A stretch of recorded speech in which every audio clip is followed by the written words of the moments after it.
subscribe channel Habib Ali BSA ya, dan like semua video kami. Dadah.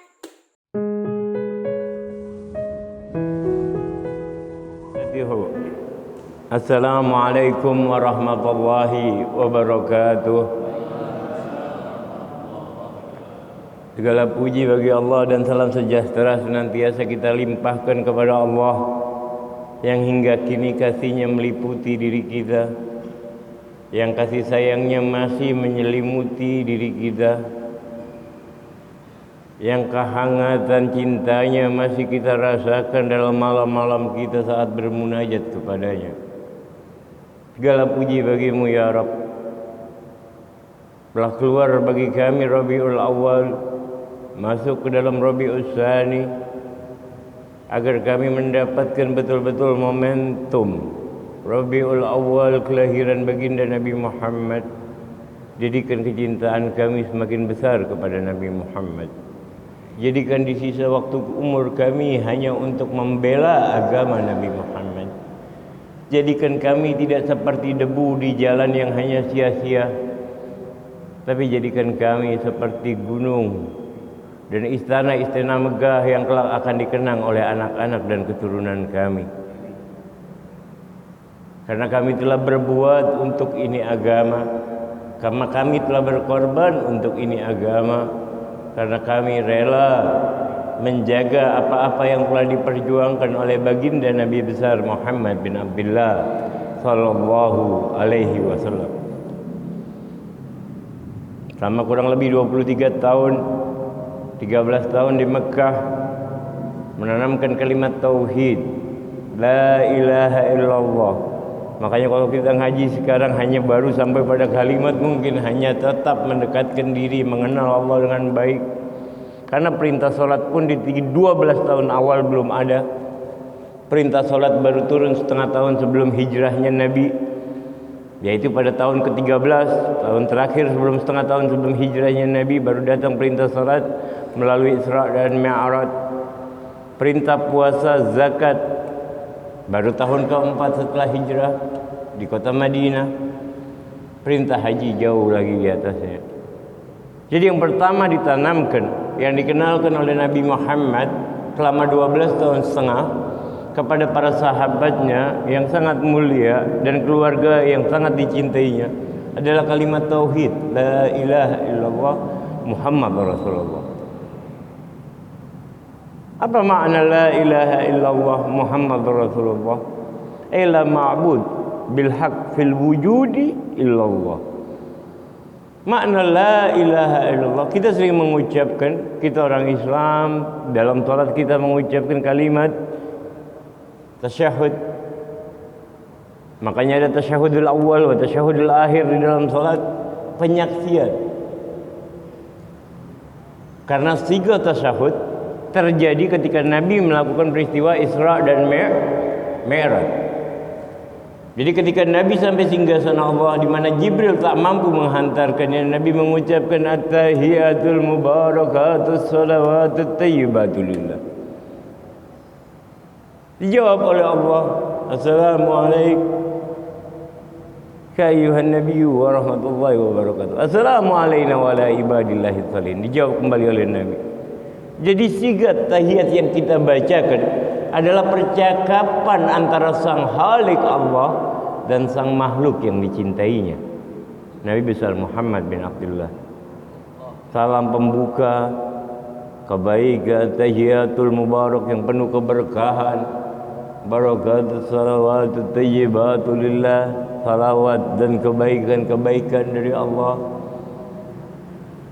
Maka Allah pun menjawab, assalamualaikum ayyuhan nabi, salam sejahtera untukmu wahai Nabi, warahmat dan kasih serta keberkahan bagimu. Nabi Muhammad bukan adalah nabi yang egois, maka beliau pun menjawab, assalamualaikum wa ala ibadillahi shalihin. Salam dari kami ya Allah atas kami dan kepada orang-orang saleh yang mengikuti petunjuk dan jalan daripada jalannya Nabi besar Muhammad bin Abdullah. kehidupan dunia teramatlah singkat, kehidupan di dunia teramatlah cepat, hari berhari bergulir begitu cepatnya, akan tertindas, akan dilindas oleh roda waktu, dan akan tertipu oleh godaan dunia bagi mereka yang tidak mengambil ibrah di dalam kesehariannya, yang tidak pernah merasakan bahwa Allah lah zat yang pantas disembah, sehingga prioritas di dalam kehidupannya pun bergeser dari sesuatu yang telah dijaminkan menjadi sesuatu yang diperintahkan. Mestinya kita sesuatu yang telah dijaminkan sama kita, tidak perlu lagi kita ngoyo dan capek-capek, apalagi membuat kita sedih hati, karena sesuatu telah dijaminkan oleh Sang Pencipta. Yang dituntut oleh kita, itulah yang harus kita perhatikan. Yang diminta dari kita, itulah yang harus kita kerjakan, agar kita betul-betul menjadi hamba Allah yang senantiasa mendapatkan keberkahan dari Allah. Allah di dalam hadits qudsinya berfirman, ya ibnu Adam, la tahafana min dhi sultan ma dama sultani bagian wa sultani la tanfadu abada, sampai pada ya ibnu Adam, khalaqtuka lil ibadah fala tal'ab wa dhamintu laka rizqaka fala tat'ab. Fa bi izzati wa jalali in raditu bima qasamtahu li arahta qalbaka wa badanak wa kunta indi mahmuda wa in lam tarda bima qasamtuhu laka fa wa izzati wa jalali la usallitanna alayka ad-dunya kama tarkudur raqdul wuhus fil bariyah summa la yakunu illa ya ibnu Adam la tas'alni an rizqi ghadin kama la tas'aluka an amalul ghad. Wahai anak manusia, dalam hadits qudsi yang sangat panjang, kuciptakan kau untuk beribadah kepadaku, janganlah bermain-main. Ini yang diminta oleh Allah, ini yang dituntut, yang diinginkan oleh Allah, yang diminta kepada kita sebagai hamba Allah. Kita diperintahkan untuk beribadah. Beribadah dalam artian mengenal, bukan hanya sujud, ruku, tapi kita tidak mengenal. Berapa banyak yang kita saksikan mereka yang sampai meninggal di dalam keadaan sujudnya karena betul-betul mengenal tentang kebesaran Allah. Karena yang paling terdekat, yang paling betul-betul penghambaan seorang hamba ketika mereka dalam sujud. Kehinaan seorang hamba dan kebesaran Allah rasakan di situ.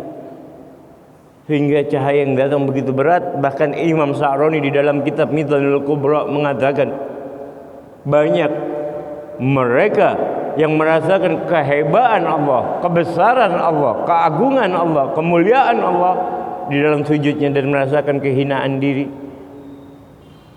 lantas tidak lagi mampu bangun dari sujudnya kecuali ruhnya telah terangkat menghadap kepada Allah.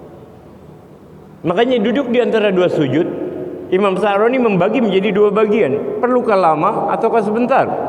Makanya yang kita baca pun Rabbi firli warhamni,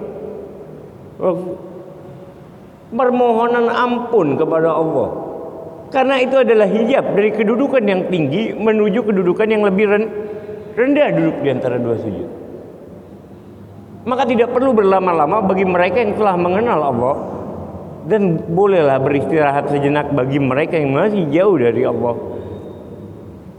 Dan itu hukumnya sama dengan i'tidal menurut Imam Abdul Wahab As-Sa'roni. Karena kedudukan ruku jauh lebih mulia ketimbang kedudukan qiyam. Jadi sholat kita bukan semata-mata hanya gerakan yang kita haturkan kepada Allah, dan itu yang diminta Allah, tidak. Yang Allah minta kita mengenal Allah dengan baik. Kita beribadah betul-betul ketika mengucapkan takbir. Tidak ada lagi diri kita, yang ada hanyalah hamba yang hina, yang penuh kelemahan, hamba yang hina, yang penuh kekurangan, hamba yang hina, yang penuh dengan dosa di hadapan Allah Zat yang Maha Kuasa.